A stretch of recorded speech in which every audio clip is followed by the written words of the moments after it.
to be here with you today. Hasn't today just been so inspiring? Woo! Alright, how many of you, especially after so many of the amazing messages we've heard today, how many of you now want to go and make a significant impact in your community, build meaningful relationships, and propel your business forward? By running a book drive, you can achieve all of these goals, hit the promotion and sales and trip earning goals, and you can get more comfortable messaging people. As we've heard a lot today, books are more than just stories. They bring peace, hope, and an escape for children.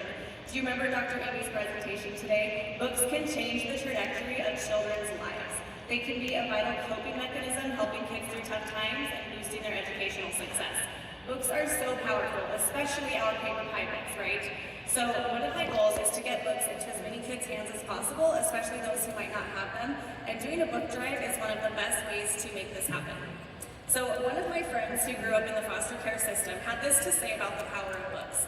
I was placed in the foster care system at age 7, initially in a group home. They had a library room and I started reading. After my first book, I was hooked. It was the only constant in my life, the only thing I could depend on, and it provided an escape from the sadness and fear I felt. All in all, I went through 17 placements. I truly believe reading saved my sanity. It helped me learn lessons at school, lessons I didn't excel at school, giving me something to take pride in.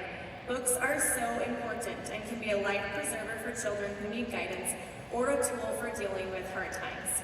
Isn't that amazing? If you've never done a book drive before, it might sound intimidating. It did to me too at first, but it is so much simpler than I expected. Here's what a few people have said after doing their first book drive. When I did my first book drive, I was hesitant that it would be complicated and over my head because everything was so new to me. But I quickly learned that it is the most simple thing we do. It doesn't take a lot of effort. Allison raised $3,000 in her first book drive and used it to fuel her promotion. Now doing a book drive is part of the promotion process for everyone on my team. Emily said, if you need a confidence boost about continuing paper pie or getting used to messaging, doing a book drive is the way to do it. Emily also promoted by doing a book drive and now often has her new recruits do a book drive during their story start period to get them comfortable and confident with messaging. Courtney Harner said, I was 6 years into my business before I finally had enough courage to run my first book drive. I thought I didn't have all the information and that no one would support me. I was very wrong. People were thanking me for putting this book drive together. Donors wanted the opportunity to give back to their community, but they didn't know how, and I became that link for them to bless others. I wish I would have started sooner. Once you decide to run a book drive, there's a good chance that the part of your brain that wants to keep you safe and comfortable is going to bring up some objections. One of the most important things you can do is remember your why, like we've talked about with other things this weekend. Remember why you're doing the book drive. Envision the difference you want to make for the kids. Envision the kids getting the books in their hands. Picture their faces. Picture their excitement. Picture what it's going to do to their lives as they move forward. And then create positive affirmations to support your vision. Tell yourself you're going to have an amazing book drive. Tell yourself that people are going to be excited that you reached out to them and happy to be a part of it. And then picture them as well, excited to get your message and excited to help. And remember this quote, we are creatures of our own thinking. We can talk ourselves into defeat or we can talk ourselves into victory. So talk yourself into victory. Stay positive, believe in the impact you're making, and be persistent. The generosity of people will surprise you and the outcome will be so rewarding. So as you start your book drive, you might have some of these thoughts. You might be thinking, who can I message? Am I bothering people? I feel bad asking people for money. These are some of the thoughts I had when I did my first book drive, but I had a vision of making an impact. So I started with messaging friends and family, and I was excited by their generosity and their willingness to help. However, I was nervous to reach out to people that I didn't know well or people that I didn't talk to very often. But again, I went back to my vision and my why, and I pictured those kids in the hospital getting the cuddle bear set when they were feeling sick or hurt or scared. And I decided that I could get uncomfortable for 10 more seconds if it meant one more child in the hospital received a cuddle bear set.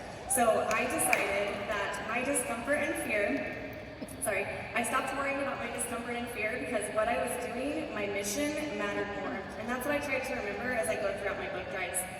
As I reached out to those I didn't talk too much, I continued to get yeses, which gave me the courage to reach further outside my circle. I did get a lot of no thank yous, and I did get a lot of people who didn't answer, even after I followed up, but the yeses were the ones that mattered, and they kept coming the more I continued to message people.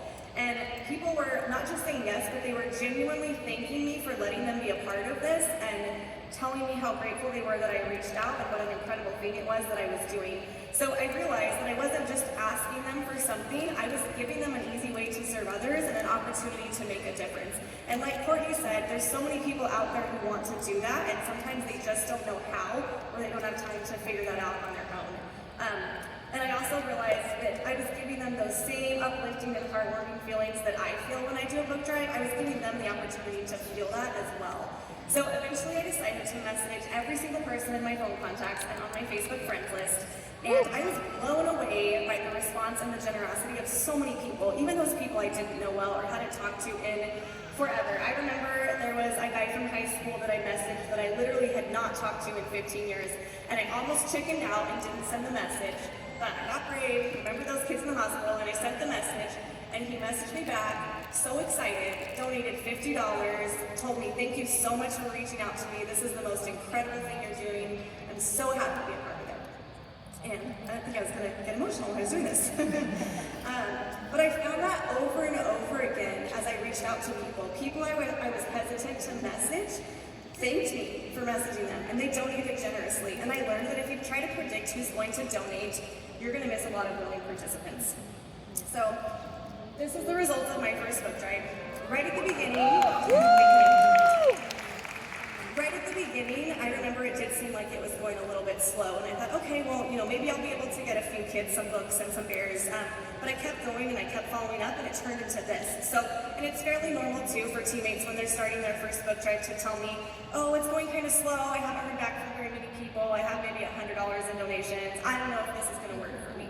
But every time they've kept going, they've had like $1,000 or more book drive. So don't get discouraged if your book drive feels slow at first. That is normal. Keep going and things will steamroll at the end. Another reason that I love doing book drives is the opportunity it gives me to build relationships with people.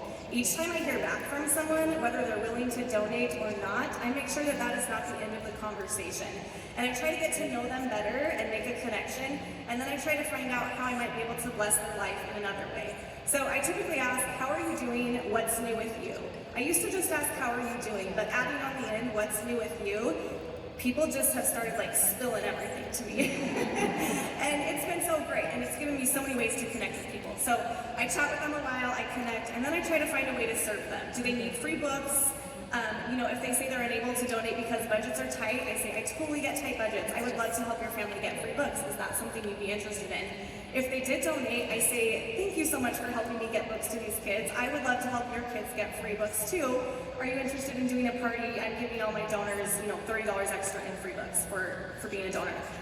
And if they don't want to host, that's okay too. Continue to make that connection. Or maybe they need resources for their kids. Maybe they're looking for a fundraiser, or maybe they just needed someone to take the time that day to care about them and ask what was going on in their life.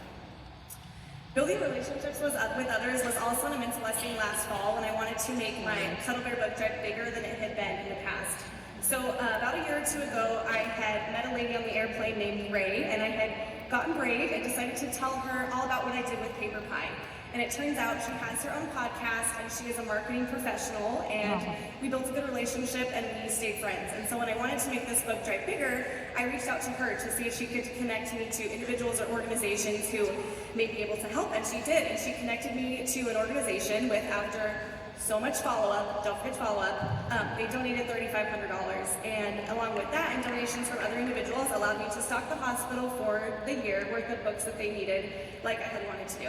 And I was able to do this because on that airplane, I opened my mouth, I built that relationship, I talked to her about Paper Pie. And she also connected me to a news anchor who did a story about our book drive, which was very cool. Okay, here are just a few tips as you get started on your own book drive. So choose a cause that you are connected to and a cause that you are passionate about. Consider kids in foster care, in the hospital, women in children's shelters, those served by first responders, those who are less fortunate.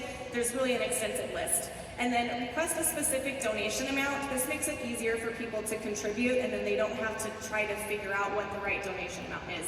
And they might donate more, and they might donate less, and that's great too, but it helps to give them a starting point. And then message as many people as you can. You're going to want to message everyone eventually. eventually, but message as many as you can and then walk away. Don't sit at your computer waiting for, oh, that was a no. Okay, yes, oh no, that's no, that's no. Just walk away. Send a bunch of messages, walk away, and then come back, and then you're seeing the yeses and the nos at the same time, and that's much easier. Yeah. And then reach out to your upline for wording and help with specifics. There wasn't time to go into that today, but your upline's got your back, I promise. And then post about your book drive everywhere, share your excitement, keep people updated on your progress. You know, go live, do public thank yous after every donation, and keep people updated. And then make sure to follow up. I cannot stress this enough.